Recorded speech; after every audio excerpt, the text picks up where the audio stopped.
نحمده ونصلي على رسوله الكريم وعلى آله وأصحابه وبارك وسلم عليه تسليما كثيرا فأعوذ بالله من الشيطان الرجيم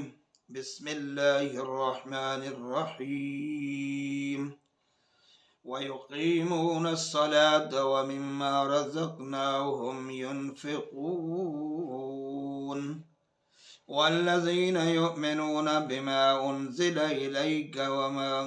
أنزل من قبلك وبالآخرة هم يوقنون عن ابن عمر رضي الله تعالى عنهما قال قال رسول الله صلى الله عليه وسلم بني الإسلام على خمس شهادة الله إله إلا الله وأن محمد رسول الله وإقام الصلاة وإيتاء الزكاة والحج وصوم رمضان أو كما قال النبي صلى الله عليه وآله وسلم أما بعد اللہ رب العزت کی ذات بابرکات نے ہمارے لیے دین اسلام کو نمونہ زندگی گزارنے کا بنایا ہے، تو سرکار دو عالم رحمت للعالمین کو اللہ رب العزت نے قرآن پاک بھی دیا ہے، اور سرکار دو عالم کی احادیث مبارکہ کی روشنی میں اللہ تعالیٰ نے زندگی گزارنے کا طریقہ بنایا ہے۔ تو کلمے کے بعد سب سے پہلے جو ایمان والے کے اوپر چیز لازم ہوتی ہے، اللہ رب العزت نے وہ نماز مقرر فرمائی ہے۔ نماز ایک ایسی اہم عبادت ہے جو بندے کو اللہ سے ملاتی ہے۔ پہلے ہی ابتدائے قرآن میں اللہ رب العزت نے فرمایا وَيُقِيمُونَ الصَّلَاةَ، میرے بندے متقین وہ ہیں، میرے بندے میرے نزدیک وہ ہیں، سب سے مجھے پیارے وہ ہیں کہ جو نماز قائم کرتے ہیں، یعنی نماز پڑھتے ہیں۔ سرکار دو عالم رحمت للعالمین جب سیر کرنے کے لیے معراج پہ آسمان کے اوپر گئے، سرکار دو عالم کی نظر مبارک پڑی۔ پہلے آسمان والے فرشتے قیام میں کھڑے تھے، دوسرے آسمان والے فرشتے رکوع میں کھڑے تھے، تیسرے آسمان والے فرشتے اتحیات کی شکل میں بیٹھے تھے، چوتھے آسمان والے فرشتے سجدے کی حالت میں تھے، پانچویں آسمان والے لا الہ الا اللہ پڑھ رہے تھے، چھٹے آسمان والے اللہ اکبر کہہ رہے تھے، ساتویں آسمان والے لا الہ الا اللہ واللہ اکبر پڑھ رہے تھے۔ سرکار دو عالم رحمت للعالمین نے جب ان ملائکہ کو دیکھا تو سرکار دو عالم نے دعا فرمائی الہ العالمین، میری امت کے لیے ایسی عبادت مقرر فرمائی جائے جیسے یہ تیرے ملائک تیرے سامنے کھڑے ہوئے ہیں،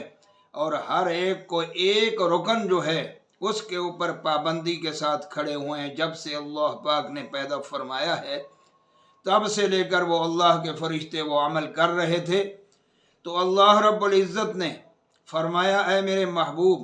صلی اللہ علیہ وسلم، میں تمہیں نماز دیتا ہوں، اور نماز ایسی عبادت ہے کہ نماز کے اندر میرا بندہ میرے ساتھ ڈائریکٹ کلام کرتا ہے، اور جو نماز قائم کرے گا میں اللہ تبارک و تعالیٰ اس کی ساری حاجتیں پوری فرماؤں گا۔ تو سرکار دو عالم رحمت للعالمین اتنے خوش ہوئے، رحمت للعالمین نے صحابہ کرام کو، اہل بیت اعظام کو خوشخبری آگے سنائی کہ اللہ رب العزت نے مجھے ایسی عبادت عطا فرمائی ہے جسے نماز کہتے ہیں، اور نماز جو ہے 5 وقت دن کے اندر اللہ رب العزت نے ہر مسلمان پہ فرض فرمائی ہے، عورت ہو یا مرد ہو، نوجوان ہو،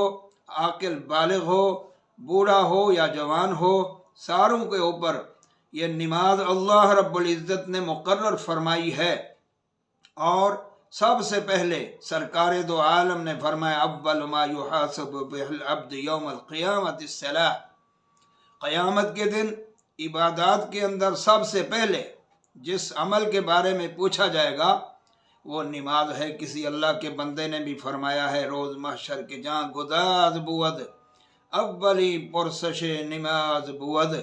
قیامت کے دن جب سختی کا دن ہوگا تو سب سے پہلے عبادات میں اللہ رب العزت نماز کے پوچھا کرے گا، اور نماز کا سوال ہوگا کہ اے میرے بندے، میں نے جو تیرے اوپر اپنی عبادت فرض فرمائی تھی اور وہ نماز تھی، تو نے ادا کی یا نہیں کی؟ تو اللہ تبارک و تعالی قرآن پاک کے اندر سورہ مدثر کے آخری رکوع کے اندر فرماتے ہیں یتساءلون عن المجرمین ما سلککم فی سقر، جب اہل جنت اہل نار سے پوچھیں گے کہ آپ ہمارے ساتھ رہتے تھے تو جہنم کے اندر آپ کیسے چلے گئے، تو پہلا جواب ان کا ہوگا کہ لم نک من المصلین، لوگ سارے نماز پڑھتے تھے اور ہم نماز نہیں پڑھتے تھے۔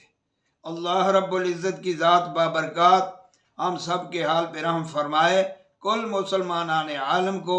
اللہ تبارک و تعالی نماز پڑھنے کی توفیق عطا فرمائے، کیونکہ نماز ایک ایسی اہم عبادت ہے کہ جنگ کے اندر بھی معاف نہیں ہے۔ جب تک آدمی ہوش میں ہے تو نماز اس کے اوپر معاف نہیں ہے، جب بے ہوش ہو گیا اس وقت نماز معاف ہوتی ہے۔ سرکار دو عالم رحمت للعالمین سارے لوگوں کے لیے دعا کرنے والے ہیں، لیکن جب سرکار دو عالم کی عصر کی نماز قضا ہونے لگی اور مشرکین مکہ نے ان کو مشغول رکھا اور نماز سے پیچھے رکھا، سرکار دو عالم صلی اللہ علیہ وآلہ وسلم نے ان کے لیے بد دعا کی اور فرمایا کہ مَلَأَ اللَّهُ قُبُورَهُمْ وَدُيُورَهُمْ نَارًا شَغَلُونَا عَنْ صَلَاةِ الْوُسْطىٰ،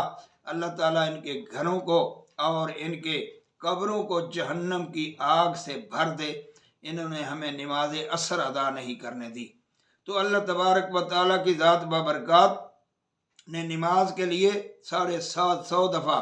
قرآن مجید میں ذکر ہے۔ سرکار دو عالم نے کبھی نماز قضا نہیں فرمائی، صحابہ کرام، اہل بیت اعظام، اولیاء اعظام، شہداء کرام، جو بھی اولیاء اللہ تھے، اللہ کے نیک بندے متقین، جن کی پہلی صفت ہی اللہ پاک نے یہ فرمائی کہ الذین یقیمون الصلاۃ، وہ لوگ جو نماز قائم کرتے ہیں، اللہ تبارک و تعالیٰ ان کے اوپر راضی ہوتا ہے۔ تو اللہ رب العزت سے دعا ہے کہ اللہ رب العزت ہر مسلمان مرد اور عورت کو، ہر ایک کو اللہ تبارک و تعالیٰ نماز کے اوپر پابندی کرنے کی توفیق عطا فرمائے، اور اللہ تعالیٰ ہمیں توفیق عطا فرمائے کہ نماز بھائی کبھی بھی کوئی جو ہے قضا نہ کرے، اور اپنی زندگی کے اندر انشاءاللہ نماز کے اوپر قائم رہے، کیونکہ نماز کے واسطے اللہ تبارک و تعالیٰ روزی بھی فراخ فرماتا ہے، اس سے روزی بھی فراخ ہوتی ہے، آدمی کا دل بھی مطمئن ہوتا ہے، اللہ رب العزت اس کے اوپر خوش ہوتا ہے، سرکار دو عالم رحمت للعالمین بھی بڑے خوش ہوتے ہیں۔ اس لیے یہ نماز ایسا عمل ہے